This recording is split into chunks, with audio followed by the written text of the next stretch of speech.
बिहार के बक्सर के एक छोटे से गांव गेरुआ बंध में 11 फरवरी 1961 को एक बच्चे का जन्म हुआ। नाम रखा गया गुप्तेश्वर। ये गांव बिजली, सड़क, अस्पताल और स्कूल जैसी मूलभूत सुविधाओं से कटा हुआ था। गांव के बच्चों को पढ़ने के लिए नदी नाला पार कर दूसरे गांव स्कूल में जाना होता था। दूसरे गांव में भी स्कूल की हालत अच्छी नहीं थी। न कोई बेंच, न डेस्क, न ही कुर्सी। गुरुजी चारपाई पर बैठते थे और छात्र बोरे या जूट के टाट पर। पढ़ाई ठेठ भोजपुरी में होती थी। ऐसी ही लचर शिक्षा व्यवस्था के बीच गुप्तेश्वर पांडे ने भी अपनी पढ़ाई शुरू की।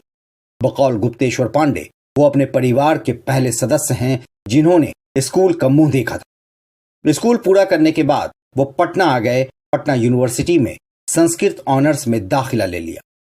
संस्कृत से ही पहले बीए और फिर एमए किया। इसी दरमियान दोस्तों की सलाह पर यूपीएससी की सिविल सेवा परीक्षा में बैठ गए। पहले प्रयास में गुप्तेश्वर पांडे पीटीबी नहीं पास कर पाए।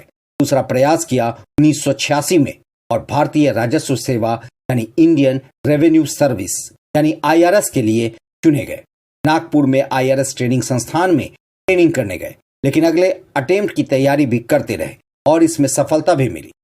यूपीएससी के 1987 बैच में अखिल भारतीय सेवा के तहत भारतीय पुलिस सेवा यानी आईपीएस में चयन हो गया। बिहार कैडर मिला तब से लेकर 22 सितंबर 2020 जब उन्होंने वीआरएस लिया। बतौर पुलिस अधिकारी 34 साल के करियर में तमाम उतार चढ़ाव देखे। 40 से ज्यादा मुठभेड़ों का हिस्सा रहे, नरसंहारों का दौर देखा, बाहुबलियों की हनक देखी, राजनीतिक उतार चढ़ाव देखे।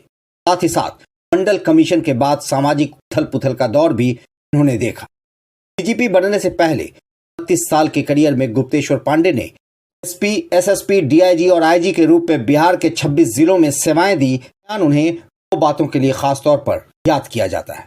पहला 1993 में बेगूसराय में आपराधिक गिरोहों से निपटने के लिए और दूसरा 1996-97 में जहानाबाद में जातीय नरसंहार के बाद सामाजिक समरसता कायम करने की कोशिश की। 1993 का साल था। तब तक बिहार में शायद ही किसी ने AK-47 और AK-56 राइफल का नाम सुना हो, दिखना तो बहुत दूर। लेकिन बेगूसराय एक ऐसी जगह है जहां के कुख्यात अपराधी अशोक सम्राट के बारे में कहा जाता था कि उसके गिरोह के पास उस वक्त AK-47 राइफल। अशोक सम्राट का खौफ ऐसा था कि बेगूसराय में उसकी समानांतर सरकार चला करती थी। अंडरवर्ल्ड में तूती बोलती थी। रेलवे के टेंडरों पर एक छत्र राज होता था। बेगूसराय में उन दिनों क्राइम चरम पर था। इसे देखते हुए तेज तर्रार आईपीएस गुप्तेश्वर पांडे को बेगूसराय भेजा गया बतौर एसपी। उन्होंने बेगूसराय में पनपे अपराधी गिरोहों को शंट कर दिया। एनकाउंटर में कई नामी क्रिमिनल को बैकुंठ पहुंचा दिया। गुप्तेश्वर पांडे ने बड़ी कार्रवाई करते हुए अशोक सम्राट के कई ठिकानों पर रेड मारे और AK-47 भी बरामद की। गुप्तेश्वर पांडे कम्युनिटी पुलिसिंग के लिए जाने जाते हैं। फार्मूले का इस्तेमाल सांप्रदायिक हिंसा को रोकने और तनाव कम करने में भी उनकी महारत है। इतना ही नहीं, 2016 में जब नीतीश कुमार ने शराबबंदी की घोषणा की, तब उसे लागू करवाने में भी कम्युनिटी पॉलिसिंग की बड़ी भूमिका रही। इसके लिए नीतीश उनकी तारीफ करते रहे हैं। फरवरी 2019 में बिहार के डीजीपी का पद संभालने के साथ ही गुप्तेश्वर पांडे ने रंग दिखाना शुरू किया। कभी वो अचानक किसी थाने पर औचक निरीक्षण करने पहुंच जाते, कभी किसी कांस्टेबल के साथ सीधे बातचीत कर की समस्याओं और ड्यूटी की दुश्वारियों से रूबरू होने की कोशिश करते। एक बार तो वह गोपालगंज जिले में रोहित जायसवाल के मर्डर केस को सुलझाने के सिलसिले में खुद वर्दी उतार कर नदी में कूद गए थे। उन्होंने 2 बार स्वैच्छिक सेवानिवृत्ति यानी वीआरएस के लिए अप्लाई किया और दोनों बार नीतीश कुमार और सुशील मोदी के बिहार की सत्ता में रहते हुए किया। 2009 का साल लोकसभा चुनाव और बक्सर की सीट राजनीतिक टिप्पणीकारों का मानना है। ऐसे में बिहार कैडर के तेज तर्रार आईपीएस गुप्तेश्वर पांडे ने मौका ताड़ा और भाजपा से टिकट की जुगत में लग गए।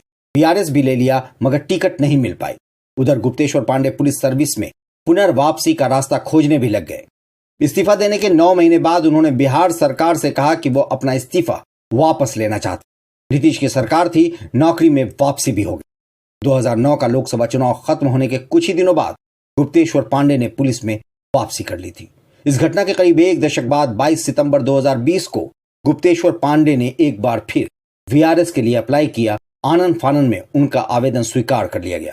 हालांकि कुछ दिनों बाद वो रिटायर होने वाले थे, मगर उससे पहले बिहार विधानसभा चुनाव वाला था, तभी उन्होंने ये डिसीजन लिया और इस बार वीआरएस लेकर उन्होंने जदयू ज्वाइन किया।